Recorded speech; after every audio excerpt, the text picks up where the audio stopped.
After the mistrial, Dallas DA John Creuzot had to make some decisions. It wasn't just an emotional loss, it was a political embarrassment. He was seeking re-election that year, and his Republican opponent was already using the case, both the mistrial and Creuzot's decision to spare Chemirmir from execution, as a campaign talking point. Creuzot didn't respond to our questions about that political pressure. Creuzot knew that he couldn't let another mistrial, or even worse, an acquittal, happen again. He had to make some drastic changes. Prosecutors pored over the trial transcripts, looking for ways to improve their case. But Creuzot went one step further. Elected district attorneys in large cities like Dallas don't do a lot of actual prosecuting in their day-to-day jobs. A lot of the gig is more managerial and political than it is working with evidence and witnesses. It had been decades since Creuzot personally prosecuted a case, but he decided that this time he'd ride shotgun with Glenn Fitzmartin, his felony trial bureau chief. He'd oversee the entire prosecution, from jury selection through a verdict, if there was one. I'm Charlie Scudder, and this is The Unforgotten: Unnatural Causes. Chapter 8. The second trial of Billy Chemirmir.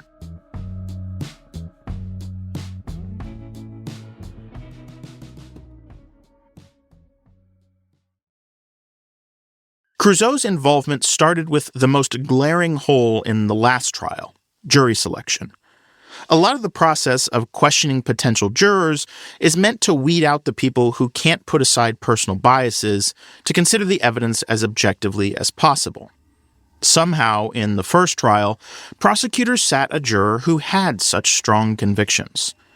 Creuzot wouldn't let that happen again. For the first time in decades, he led jury selection for the prosecution, making sure to ask jurors if they had personal qualms about sending a man to prison. I asked Creuzot why that was an important step for him to lead personally. He declined to answer. With Creuzot at his side, Fitzmartin also streamlined the evidence. He rearranged the order that he called witnesses, this time separating the evidence about Mary Bartell, Kim Harris, and Sue Brooks, so jurors could take in each case one at a time. He also decided not to show the lengthy police interview with Chemirmir on the night of his arrest, eliminating the chance for jurors to hear the defendant's convoluted and contradictory alibi. When the second trial started in April 2022, the pandemic had waned enough that the courtroom was open to the public. Reporters and family members arrived early to secure a good spot. Philip Hayes, Chemirmir's lead defense attorney, was also present this time and was more active on cross-examination, poking holes in the state's evidence wherever possible. Here he is questioning a Plano detective that Fitzmartin called to show the jury signals from Chemirmir's cell phone the day he was arrested.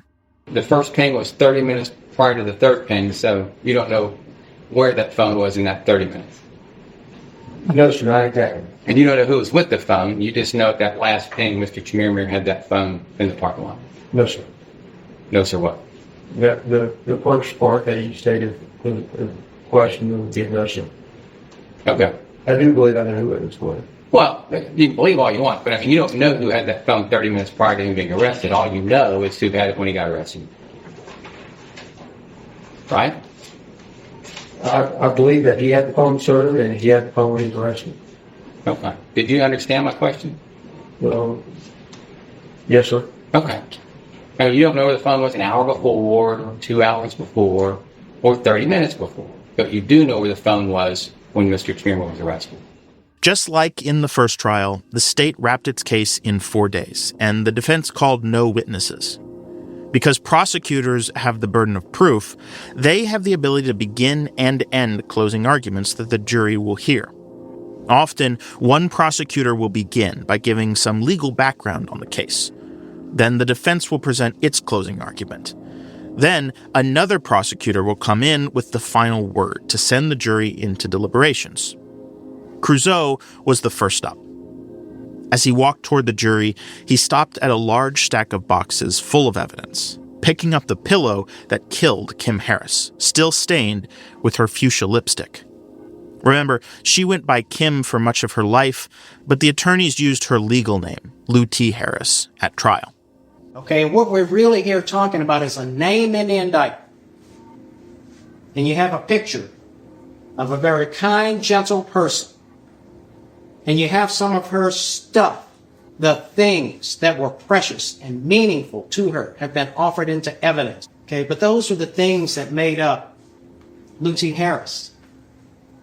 And then, as we went through this case, we found out that Lucy Harris, as you've seen from the exhibit, went from this kind and gentle and funny and well-traveled person to a dead body left in the place where she called home, and a place where we all go to seek refuge and rest and replenishment. And we have here something that all of us never really think about in this fashion, but it depends on who's in your presence and what they're willing to do. Something that you put your head on and go to rest and go to sleep and dream and replenish and refresh yourself ordinarily. But something like this is likely the instrument of death. Kobe Warren, who led Chemirmir's legal team in the first trial, gave the closing arguments for the defense. Like in the first trial, he leaned on the argument that prosecutors had failed to meet their burden of proof, that they did not have enough evidence that showed, beyond a reasonable doubt, that his client was guilty. Remembering the mistrial outcome, he also encouraged jurors not to force a verdict if they disagreed. What do you think your job as a juror is? He's like, everybody's like, well, reach a verdict, reach a decision. I said, wrong. Because you're only able to reach a decision if each and every one of you on the jury believes beyond a reasonable doubt the things that they've alleged. See, you're not here to just go back and to talk and to deliberate and reach a decision. If you can, sure. But that's not your job. Your job is to deliberate. You know, every case that I have, I come up with some sort of theme. As I sat there and looked at all this stuff and, you know, all the boxes, the more that I listened to the evidence that was presented, as well as what wasn't, I thought to myself, all bark and no bite.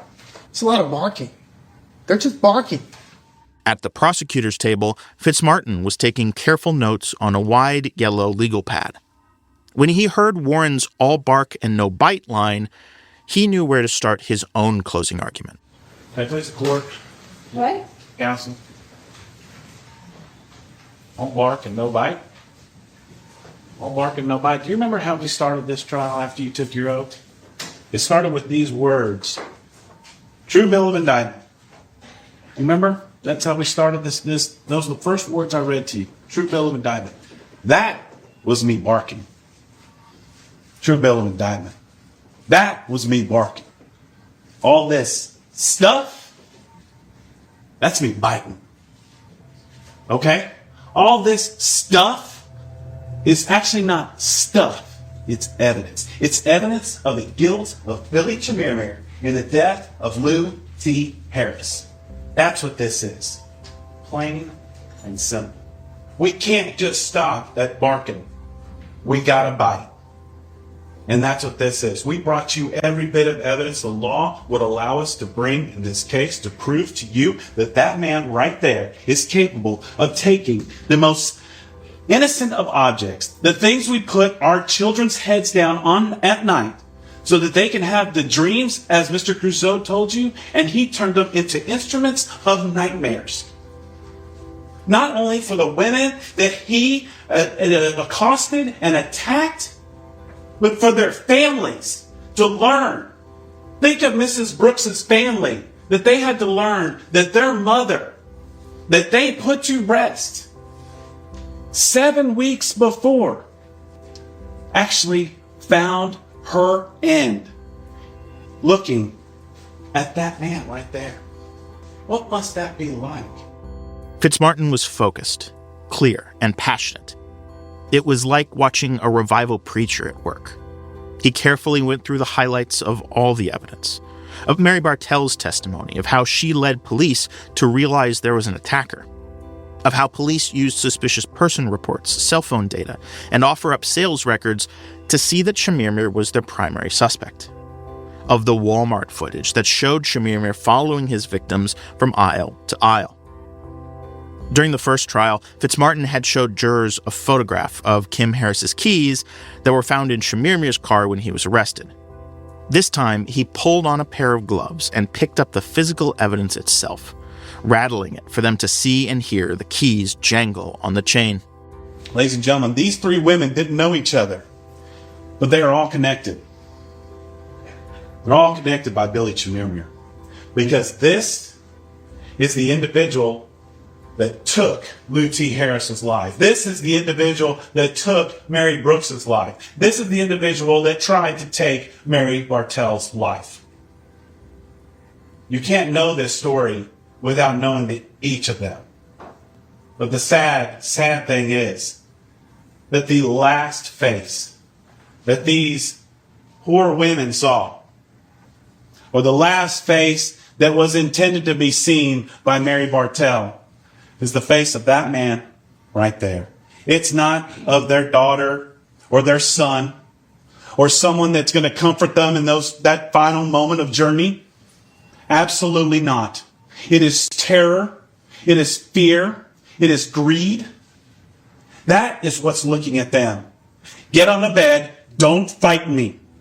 He knows what he's doing. He knows how to blend. You have a duty to do in the criminal justice system. You are charged with returning a verdict. This is an easy decision, mainly because we bit so much off. You are instructed to go back, to deliberate, and to render a just verdict. And when that verdict is a verdict of guilty, it will be loud, it will be proud, it will be justice, and it'll be nothing and no amount of surprise that this man right here. And it'll be what he deserves. Please bring back a speedy verdict so that we can put an end to this. Thank you. And with that, the jurors left to deliberate. The families, many in tears, walked into the hallway. This time, they knew what the wait would be like. I sat down on a bench with Dan Probst, outside the district attorney's office, while some of the other families started debating where to go for lunch. He said the trial was like an out-of-body experience. If the jurors only knew all the other shit, he said, like the dozens of other victims. After a few minutes, Dan went to go get lunch himself. "Let's see how long this drags out," he told me as he left. I went down to the courtroom where I'd left my own sack lunch. While I was there, I saw a small red light on the far side of the courtroom flick on. The jury signal that it had reached a verdict. I texted the families, and everyone filed back in after just 45 minutes of waiting this time. Extra staff from the prosecutor's office filled in the empty seats. Some of the women wore cheetah or leopard print shoes or skirts as a response to Chemirmir's tie choice. Because those predators eat zebras, they said. The judge had instructed the families not to react positively or negatively once the verdict was read. You could hear and see the deep breaths from everyone in the courtroom as we waited for the jury to return and take their seats. Okay, all be seated. All right, ladies and gentlemen of the jury, it's my understanding that they went to their... My mom is a lawyer and a big fan of Harper Lee's classic novel To Kill a Mockingbird. I am too. There's a line in the book near the end that I always think about when covering trials. It comes when Scout is watching the jury come back from deliberating the fate of the wrongfully accused Tom Robinson. I saw something only a lawyer's child could be expected to see, could be expected to watch for, Scout says. A jury never looks at a defendant it has convicted. That's not always true, but in every trial I've covered as a reporter, I watch the jury as they file in for any clue to the decision they've just made. That afternoon, as the 12-person panel returned to the courtroom, not a single one looked toward Billy Chemirmir. Judge Jones addressed the jury. And is the foreman, Stephen Johnson. All right, Mr. Johnson, Has the jury reached the verdict? We have none. And what is the verdict of the state? Guilty of capital murder. Guilty of capital murder. When the foreman said guilty, some heads bowed. Others fell back. Some gasped. Others released a long-held breath. Dan Probst, who was wearing a button with his Aunt Kathy's face and a large red ribbon, dropped his elbows to his knees, pushed his glasses to his forehead, and pulled out a red handkerchief to wipe his eyes. Chemirmir stood, arms crossed, as the judge sentenced him to life in a Texas prison. The judge thanked the jury, and a bailiff escorted them out of the room. Chemirmir stayed standing. The families began consoling each other, hugging quietly. Even John Crusoe, the DA, wiped away a tear or two. Slowly, instead of leaving, the families noticed that Chemirmir was still waiting to be led out of the courtroom. They paused and turned back around to watch. Soon, everyone was silent, unmoving, waiting for him to be led away. A grandson of one of the victims gripped the bench in front of him and was softly muttering, "Cuff him, cuff him." Otherwise, there was no noise. After a few more moments, a bailiff returned and led Chemirmir out of the courtroom, back toward his cell. Cheryl Pangburn was the first to speak as soon as the door closed. "Now can we react?" she asked. "Now can we shout and say praise God?" One of the prosecutors said yes, and the room exploded into applause, shouting, cheering. The grandson banged loud on the wooden bench, surely loud enough for Chemirmir to hear in the next room. Reporters were waiting outside with more questions. The families gathered for a prayer and headed out into the camera lights. 1 down, 23 to go. That's how I look at it, Scott McPhee told me as he walked out of the courtroom. Later that year, the families gathered in the courthouse again, this time in the central jury room, a large hall with plenty of seating and a squeaky AC fan, which you'll hear in a moment, where Dallas County citizens respond for jury duty. Chemirmir had been convicted a second time in the months since that first guilty verdict and officially had 2 life sentences, one for murdering Kim Harris and one for murdering Sue Brooks. Crusoe said he would drop the other Dallas cases after he secured the 2 guilty verdicts, and it was unclear if there would be another trial. Therefore, the judge had agreed to give all the families the opportunity to present victim impact statements, a fairly recent invention of the criminal justice system that allows victims to speak directly to the convicted defendant and explain the personal toll of the crime. It actually developed in the United States after another serial killing spree. The family of actress Sharon Tate advocated for giving victims that voice in the courtroom to keep members of the Manson family cult from receiving parole. Now, it's common practice for victims to have this post-conviction opportunity in many kinds of criminal cases. Some of the families had spent years thinking about what they'd say when they got the chance to speak to Chemirmir. Others waited until the night before to write their comments or went to the podium without a script altogether. Chemirmir was led into the room in shackles and a faded orange and gray jail jumpsuit. He was seated next to his attorneys in front of large photos of each of the victims that Mary Jo Jennings had printed and carefully placed in the first 2 rows of seats. There were 15 families signed up to speak. 3 had recorded video statements to be played in the courtroom. The first was the family of Kim Harris, who lived in Canada and had not attended any of the trials in Dallas. Hi, Billy.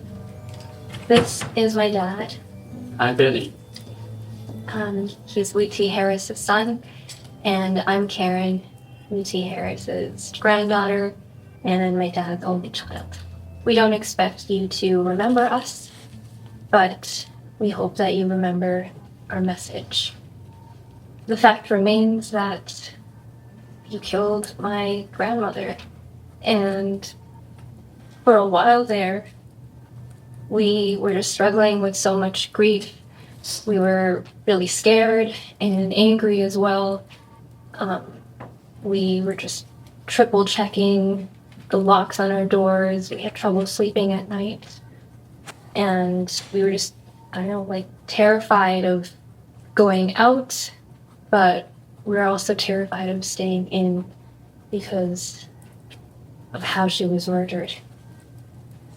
And my family and I aren't going to perpetuate that suffering and your pain in ourselves because we're choosing to forgive you.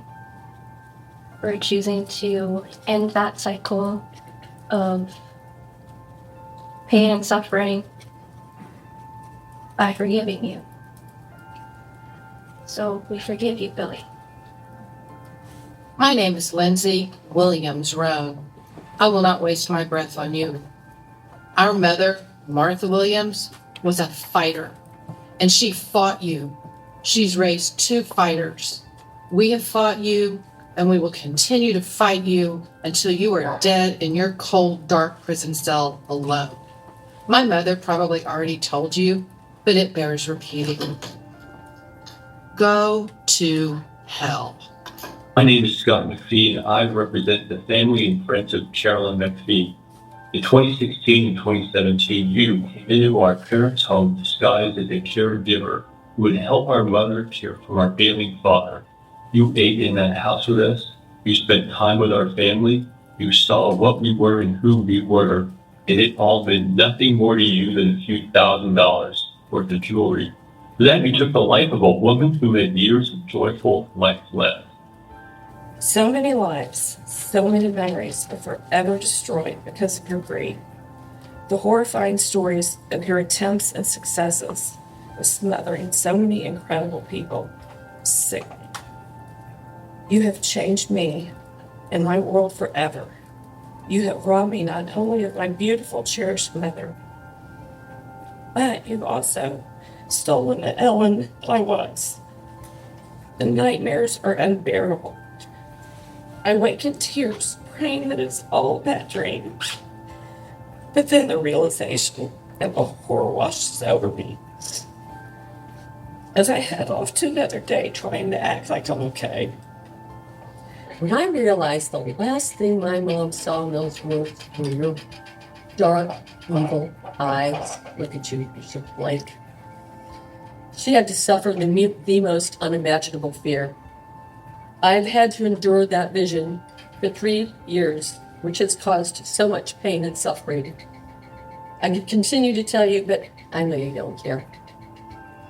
Now that this is over, you have zero impact on me and my future. I can finally move on. Now it is you who has lost everything. It is now you who will be the victim. Everyone in prison has a mom and grandma. And when they found out that you murdered all these powerless victims, it will be you who is preyed on. You will be stalked and followed and frightened. Rotten hell, you piece of shit. My mom was in a conundrum. She kept telling me they just were not ready to die. They didn't seem ready to die. Well, guess what? They were not ready to die. Jewelry was your motive, and you took these most precious people from their lives, our innocent and loving mothers. You have no heart. You have no soul. You have no conscience. You have no dignity. Make this one short and sweet. Today is a day of thanks, not Thanksgiving. Thanks that you're gone forever. Speaking for Dr. Sinclair, she healed veterans. She cared for the sick. Her entire life, she worked to make people's lives better.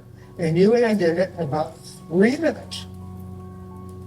When you're in that cell and you need an aspirin, or you need a Band-Aid, or you need brain surgery, remember the name Dr.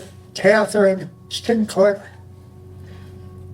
My mother, Doris Hevins Gleason, was a steel magnolia. beautiful and gracious on the outside, strong and mighty on the inside. Her faith, family, and friends were the most important thing to her. She would have given you the children. You didn't have to kill her. My mother held my sisters in my father's hands as they passed away. They died surrounded with love. Because of you, Mama died in fear. I have nightmares seeing her face when she realizes she shouldn't have opened the door to you, that she is in trouble. I promised my dad that he could go in peace, that I would take care of Mama, and you made me break my promise to my father. Throughout it all, Chemirmir looked straight ahead, sometimes furrowing his brow, often looking expressionless at the person speaking. He didn't move, didn't even blink. 2 days later, Chemirmir called me again. I asked if he had any remorse after hearing from so many grieving families. But he said again that one day the truth would come out and that he did not kill anyone. I'm not that psycho, he told me. One murder in a place where we put some of our most vulnerable loved ones should be a wake-up call. Dozens of killings should be a catastrophe. It should have raised alarm bells in how investigators think about violent crimes against seniors and death investigations at communities for older adults. It should have made us think more deeply about how we balance independence and security for a generation that is rapidly aging. Why wasn't it? And what would it look like if we did have that conversation? There is another version of this story, a version where the killings aren't just brushed aside as one bad apple, but become a call to action, which sparks a larger conversation. It just didn't happen in the United States. It's a German spree killer who has been dubbed as Oma Mörder, the granny killer. I never heard about this. Why have I not heard of this? I wonder what happened.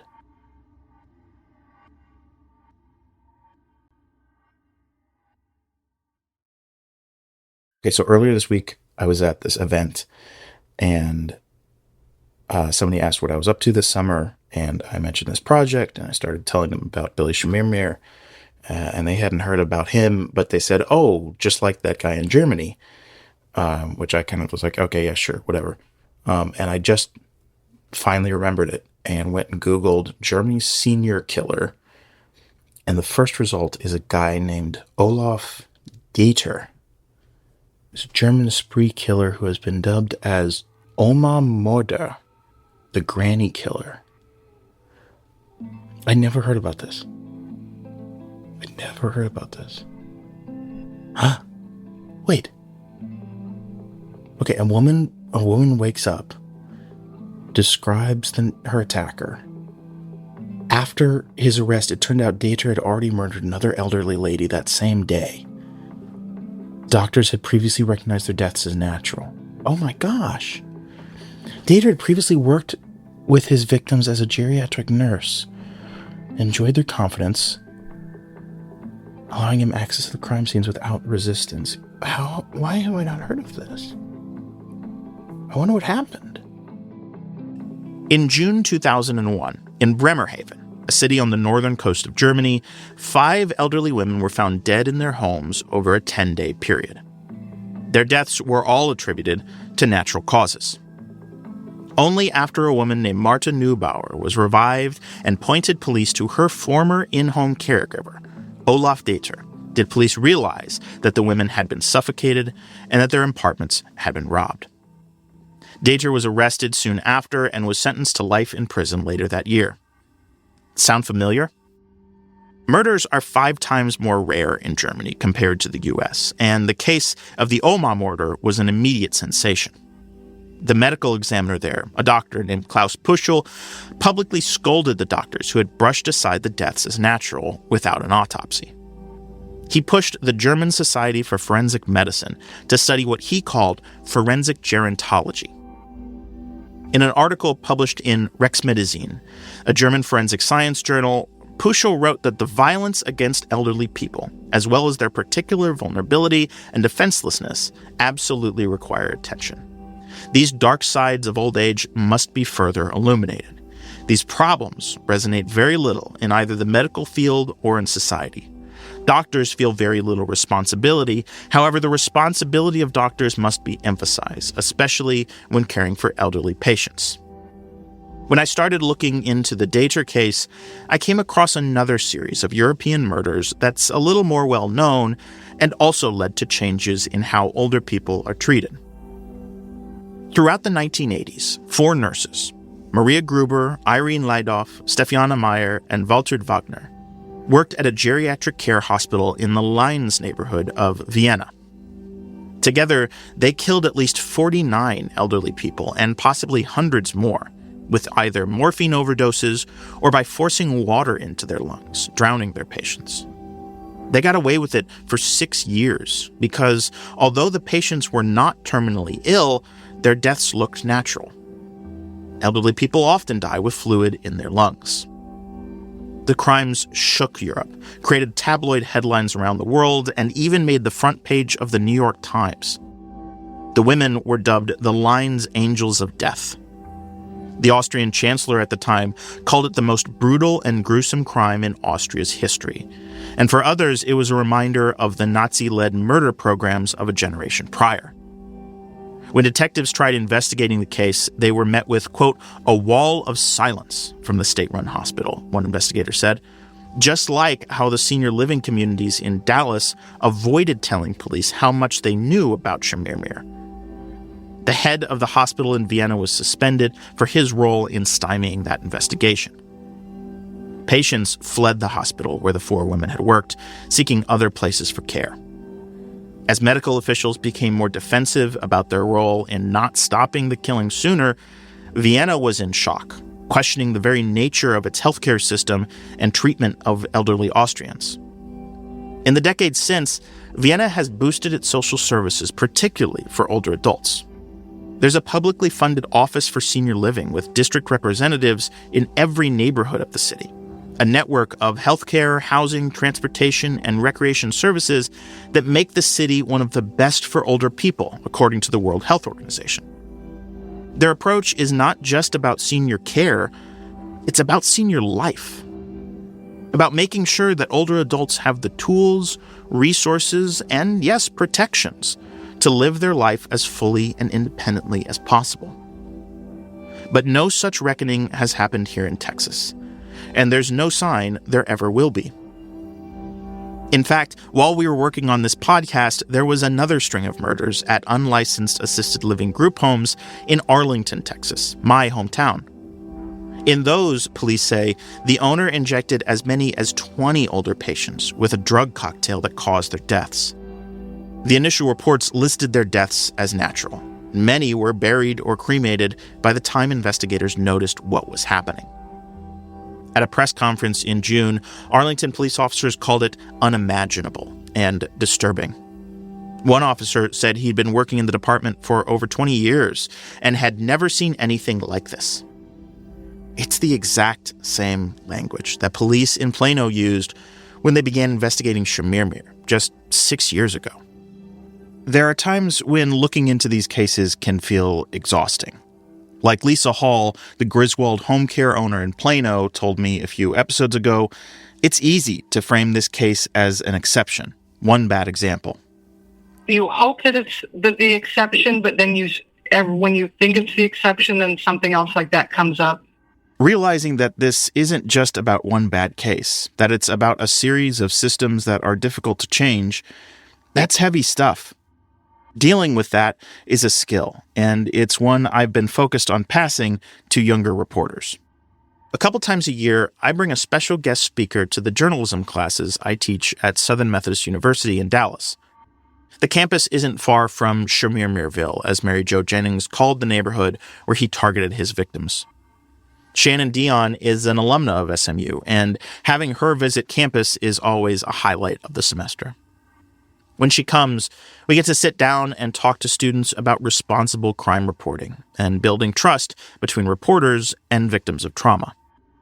It's a rare experience. Young reporters rarely get a chance to hear directly from news sources in traumatic stories like these. They don't get to hear about the bad and good parts about being thrust into the limelight for something horrific. Which is why hearing from Shannon is such a treat. Well, thank you all for letting me be here today and participating in this journey you're on. You have done a lot of these at this point. Yes. Interviews, we were talking about, you know how to do the mics, you know about your keeping my issues, quiet on the set, all that good stuff, right?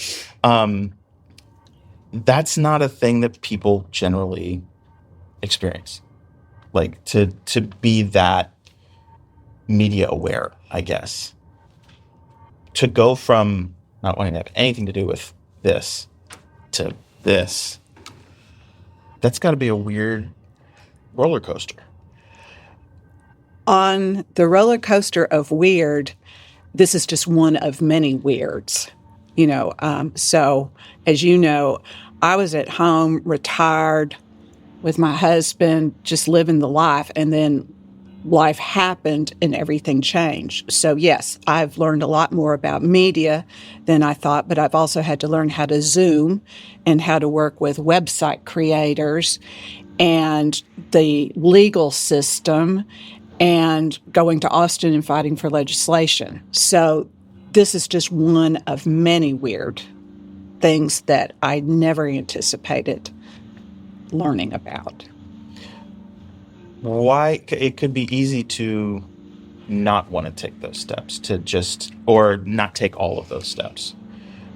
Why do these interviews? Why go to Austin? The interviews are done. Well, let me back up. Yeah. When this all occurred and the other victim daughters and I found each other, we all shared a lot of things, our anger, our frustration, our sadness, our love for our moms. But we shared that this was so wrong that this person had been allowed to enter these properties a number of times. So we felt like that had to change. That was our first mission. And our second mission was to share the story so that other people would be aware of the vulnerabilities in these communities. And that, for me, is healing to get that information out. My mother wasn't murdered without any good coming from it. I was going to ask, what steps do you think can be taken to really build trust in the beginning between a reporter and someone who you're interviewing as an intense scale as this is? Great question. And I think these are the same things, whether it's a soft story or a super hard story like this, right? I do think empathy is a really important one. A kind of help me understand. I can never completely understand, but help me understand where you're coming from. That's where it starts. It starts from that curious place of, I just want to get to know you better. I want to get to know this situation better. I don't know. There's some humility in that. I don't know what this is like. Help me tell others. It's impossible to hear these kinds of details, these kinds of stories, which are really important stories. It's impossible to hear those details and not have a human response. I started reporting this story while I was planning my wedding in the months after Chemirmir was indicted for several of the murders. I delayed publication of my first big story on the case for the Dallas Morning News because of our honeymoon plans. Covering traumatic stories like this one is part of why I left my daily newspaper job in 2022 to start freelancing and teaching. I was present for every single day of Chemirmir's 3 trials, except for one morning when I drove to a doctor's office in Fort Worth to hear my son's heartbeat for the first time on an ultrasound machine. Even while I was working on this podcast, my in-laws were suddenly forced to move my wife's grandmother into a nursing home. I volunteered to do the background checks for the facilities they considered. In many ways, this story has been a very big part of my personal life for the past 5 years. Whenever Shannon visits my class, we talk about that. We talk about how we've become close and what it was like for both of us to go through all those trials, the mistrial, the guilty verdict. It was really hard for me covering those trials. It was You had spent so much time with us that we were not just a cold source. Yeah. You had lived the story with us, and then the trials come. And again, like we said earlier, it's not an I understand thing. Correct. Correct. But doing this kind of work, being exposed to these stories over and over and over does mount up. Trauma. At the end of those days, I had to decompress. Mm-hmm. I had to take some time to get my own head right. It was really, really important to me to follow the story through to the legislation, to see how that happened, through the conviction, because even in those traumatic situations, there is hope. Something. There's something. You have to sometimes dig deep. And there are days, trust me, I was curled up in the fetal position in my bed. But you find a way to move forward. Y'all, I just want to make it clear, this is a hard story. I'm really glad we're approaching it from the journalism side. But I want to make sure you all take away today, it's also a message with hope and a call to action. That's my point. Students like to stay after and ask more questions of Shannon when she visits. The first time she visited, she was surrounded by students, thanking her and wanting to know more. I remember seeing one young woman come forward. Without a word, she pulled out a necklace that was around her neck and held it out for Shannon to see. Shannon found the necklace around her own neck, a guardian angel charm on the end, just like the one her mother was wearing when she died, the one the Chemirmir stole from her body. Shannon showed the young woman that their necklaces matched, and then pulled her in for a big hug. 4 days later, I was at home, taking care of my infant son for the day, away from the laptop and documents and stresses of this story and everything that comes with it. I had my phone on silent that morning, not worried about any calls. But when I did check it, I saw a message from a reporter friend. "I'm sure you're on this, but just in case," he had texted. It was a link to a breaking news story. Billy Chemirmir was dead. Next time on The Unforgotten, Unnatural Causes.